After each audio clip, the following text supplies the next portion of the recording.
Hi everyone, welcome to Jay's home tales. ಇವತ್ತಿಂದ ನನ್ನ ಚಾನಲಿನ ಹೆಸರು ಜೇಸ್ ಕಿಚನ್ ಟೇಲ್ಸ್ ಇಂದ ಜೇಸ್ ಹೋಮ್ ಟೇಲ್ಸ್ ಅಂತ ಬದಲಾಗಿದೆ.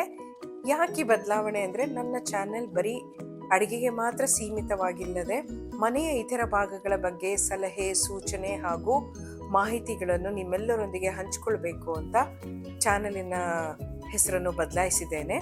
ನಿಮ್ಮೆಲ್ಲರ ಸಲಹೆ ಹಾಗೂ ಪ್ರೋತ್ಸಾಹ ಹೀಗೆ ಮುಂದುವರಿಲಿ ಅಂತ ಕೇಳ್ಕೊಳ್ತಾ ಇವತ್ತಿನ ರೆಸಿಪಿ ಏನು ಅಂತ ನೋಡೋಣ ಬನ್ನಿ.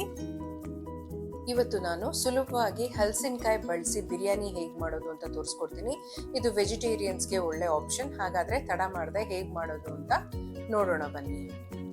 ಇಲ್ಲಿ ನಾನು ಹಸಿರಾಗಿರುವ ಸಣ್ಣ ಹಲಸಿನಕಾಯಿನ ತಗೊಳ್ತಾ ಇದ್ದೀನಿ. ಇದು ಕಟ್ ಮಾಡಲಿಕ್ಕೆ ಮುಂಚೆ ನಾವು ಕೈಗೆ ಹಾಗೂ ಚಾಕುಗೆ ಎಣ್ಣೆನ ಸವರ್ಕೊಂಡ್ರೆ ಉತ್ತಮ, ಅವಾಗ ಅಂಟದಿಲ್ಲ.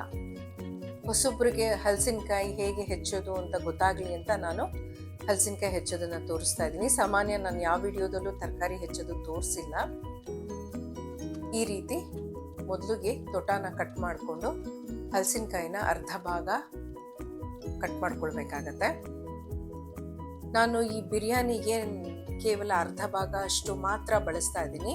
ಉಳಿದ ಅರ್ಧ ಭಾಗನ ನಾನು ಮುಂದಿನ ರೆಸಿಪಿಯಲ್ಲಿ ಕಬಾಬ್ ಹೇಗೆ ಮಾಡೋದು ಹಲಸಿನಕಾಯಿ ಬಳಸಿ ಅಂತ ತೋರಿಸ್ಕೊಡ್ತೀನಿ.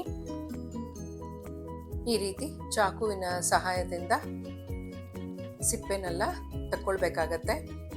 ಇದು ಪೀಲರ್ ಬಳಸಲಿಕ್ಕಾಗೋದಿಲ್ಲ, ಇದು ಚಾಕುವಿಂದಾನೇ ತೆಗಿಬೇಕು. ಮಧ್ಯಭಾಗ ಏನು ಹೇಳ್ತೀವಿ ತಿರುಳು ಅಂತ, ಅದನ್ನು ನಾವು ಬಳಸಬಾರ್ದು, ಅದನ್ನು ತೆಗೆದು ಬಿಡಬೇಕು. ನಂತರ ಎಲ್ಲ ಮೀಡಿಯಮ್ ಸೈಜು, ತುಂಬ ಸಣ್ಣಕ್ಕೆ ಕಟ್ ಮಾಡಿಕೊಳ್ಳದೆ ಮೀಡಿಯಮ್ ಪೀಸಸ್ ಆಗಿ ಕಟ್ ಮಾಡಿ ಒಂದು ಪಾತ್ರೆಯಲ್ಲಿ ನೀರನ್ನು ಇಟ್ಕೊಂಡು ಆ ನೀರಿಗೆ ಹಾಕ್ಕೊಳ್ಬೇಕಾಗತ್ತೆ ಕಟ್ ಮಾಡಿರೋ ಪೀಸಸ್ಸು. ಅದು ಬಣ್ಣ ಬದಲಾಗತ್ತೆ ಬೇಗ, ಹಾಗಾಗಿ ಬಣ್ಣ ಬದಲಾಗಬಾರ್ದು ಅಂತ ಈ ರೀತಿ ನೀರಲ್ಲಿ ನೆನೆಸಿಟ್ಕೊಳ್ಬೇಕಾಗತ್ತೆ. ಇಲ್ಲಿ ನಾನು 2 ಕಪ್ ಅಕ್ಕಿ, ಒಂದು ಟೊಮ್ಯಾಟೊ, ಒಂದು ಈರುಳ್ಳಿ ಹಾಗೂ ಒಂದು 1/4 ಕಪ್ಪಷ್ಟು ಮೊಸರು, ಮತ್ತು ಇದು ಡ್ರೈ ಸ್ಪೈಸಸ್ಸು ನಾನು ಮಾಡ್ತಾ ಪ್ರಮಾಣನ ಹೇಳ್ತಾ ಹೋಗ್ತೀನಿ. ಮೊದಲಿಗೆ ಒಂದು ಪಾತ್ರೆಗೆ ಸುಮಾರು 1/4 ಕಪ್ಪಷ್ಟು ಎಣ್ಣೆನ ಸೇರಿಸ್ಕೊಂಡು ಡ್ರೈ ಸ್ಪೈಸಸ್ ಅಂದರೆ ಚಕ್ಕೆ, ಲವಂಗ, ಏಲಕ್ಕಿ, ಮೊಗ್ಗು, ನಕ್ಷತ್ರದ ಹೂವು, ಪಲಾವ್ ಎಲೆ, ಸ್ವಲ್ಪ ಜಾಪತ್ರೆ, ಕಲ್ಲು ಹೂವು ಎಲ್ಲನೂ ಸೇರಿಸ್ಕೊಳ್ಬೇಕಾಗತ್ತೆ. ಸ್ಪೈಸಸ್ಸನ್ನು ಯಾವಾಗಲೂ ಲೋ ಫ್ಲೇಮಲ್ಲಿ ಹುರ್ಕೊಳ್ಬೇಕಾಗತ್ತೆ, ಆವಾಗಲೇ ಅದರದ್ದು ಫ್ಲೇವರ್ ಬಿಡುತ್ತೆ. ನಿಧಾನಕ್ಕೆ ಸುಮಾರು 1 ರಿಂದ 2 ನಿಮಿಷ ಬಾಡಿಸ್ಕೊಂಡಿದ್ದ ನಂತರ ಹೆಚ್ಚಿಟ್ಕೊಂಡಿರುವ ಒಂದು ಈರುಳ್ಳಿನ ಸೇರಿಸ್ಕೊಳ್ತಾ ಇದ್ದೀನಿ. ಈರುಳ್ಳಿ ಲೈಟ್ ಬ್ರೌನ್ ಅಥವಾ ಗೋಲ್ಡನ್ ಬ್ರೌನ್ ಆಗೋ ತನಕ ಹುರ್ಕೊಳ್ಬೇಕಾಗತ್ತೆ. ನಂತರ 1 ಟೀ ಸ್ಪೂನ್ ಅಷ್ಟು ಜಜ್ಜಿರೋ ಅಂದರೆ ಕ್ರಶ್ಡ್ ಶುಂಠಿನ ಸೇರಿಸ್ಕೊಳ್ತಾ ಇದ್ದೀನಿ, ಹಾಗೂ 2 ಟೇಬಲ್ ಸ್ಪೂನ್ ಅಷ್ಟು ಜಜ್ಜಿರೋ ಬೆಳ್ಳುಳ್ಳಿನ ಸೇರಿಸ್ಕೊಳ್ತಾ ಇದ್ದೀನಿ. ಶುಂಠಿ ಯಾವ ಪ್ರಮಾಣದಲ್ಲಿ ತಗೊಳ್ತೀವೋ ಅದ್ರ 2ರಷ್ಟು ಬೆಳ್ಳುಳ್ಳಿನ ತಗೊಳ್ಬೇಕಾಗತ್ತೆ. ಹಸಿ ವಾಸನೆ ಹೋಗೋ ತನಕ ಚೆನ್ನಾಗಿ ಬಾಡಿಸ್ಕೊಳ್ಬೇಕು. ನಂತರ ಹೆಚ್ಚಿಟ್ಕೊಂಡಿರುವ ಒಂದು ಟೊಮೆಟೊನ ಸೇರಿಸ್ಕೊಳ್ತಾ ಇದ್ದೀನಿ. ಟೊಮೆಟೊ ಬೇಗ ಬೇಯಲಿಕ್ಕೋಸ್ಕರ ಒಂದು ಚಿಟಿಕೆ ಉಪ್ಪನ್ನು ಸೇರಿಸ್ಕೊಂಡು ಚೆನ್ನಾಗಿ ಸಾಫ್ಟ್ ಆಗೋ ತನಕ ಬಾಡಿಸ್ಕೊಳ್ಬೇಕಾಗತ್ತೆ. ಟೊಮೆಟೊ ಎಲ್ಲ ಚೆನ್ನಾಗಿ ಸಾಫ್ಟ್ ಆದ ನಂತರ ಹೆಚ್ಚಿಟ್ಕೊಂಡಿರುವ ಸುಮಾರು 4 ರಿಂದ 5 ಹಸಿಮೆಣಸಿನ್ಕಾಯಿನ ಸೇರಿಸ್ಕೊಳ್ತಾ ಇದ್ದೀನಿ. ನಂತರ ಹೆಚ್ಚಿಟ್ಕೊಂಡಿರುವ ಪುದೀನನ ಸೇರಿಸ್ಕೊಂಡು ಚೆನ್ನಾಗಿ ಎಣ್ಣೆಯಲ್ಲಿ ಬಾಡಿಸ್ಕೊಳ್ಬೇಕಾಗತ್ತೆ. ನಂತರ 1/4 ಕಪ್ಪಷ್ಟು ಮೊಸರನ್ನ ಸೇರಿಸ್ಕೊಳ್ತೀನಿ. ಮೊಸರು ಸೇರಿಸ್ಕೊಳ್ಳೋದ್ರಿಂದ ಕ್ರೀಮಿ ಟೆಕ್ಸ್ಚರ್ ಬರುತ್ತೆ. ಇಲ್ಲಿ ನಾನು ತೆಂಗಿನಕಾಯಿ ಹಾಲೇನು ಬಳಸ್ತಾ ಇಲ್ಲ, ಹಾಗಾಗಿ ಮೊಸರು ಸೇರಿಸ್ಕೊಂಡ್ರೆ ಒಳ್ಳೆ ರುಚಿ ಕೊಡುತ್ತೆ. ಸ್ಪೈಸಸ್ ಎಲ್ಲ ಚೆನ್ನಾಗಿ ಬ್ಯಾಲೆನ್ಸ್ ಆಗುತ್ತೆ. ಅರ್ಧ ಟೀ ಸ್ಪೂನ್ ಅಷ್ಟು ಅರಿಶಿನ, ಅಚ್ಚ ಖಾರದ ಪುಡಿ ಸುಮಾರು 2 ರಿಂದ 3 ಟೀ ಸ್ಪೂನ್ ಅಷ್ಟು ಸೇರಿಸ್ಕೊಳ್ತಾ ಇದ್ದೀನಿ. ನಿಮ್ಮ ಖಾರಕ್ಕೆ ಅನುಸಾರವಾಗಿ ಪ್ರಮಾಣನ ಬದಲಾಯಿಸ್ಕೊಳ್ಬೋದು. ಧನಿಯಾ ಸುಮಾರು 2 ಟೀ ಸ್ಪೂನ್ ಅಷ್ಟು,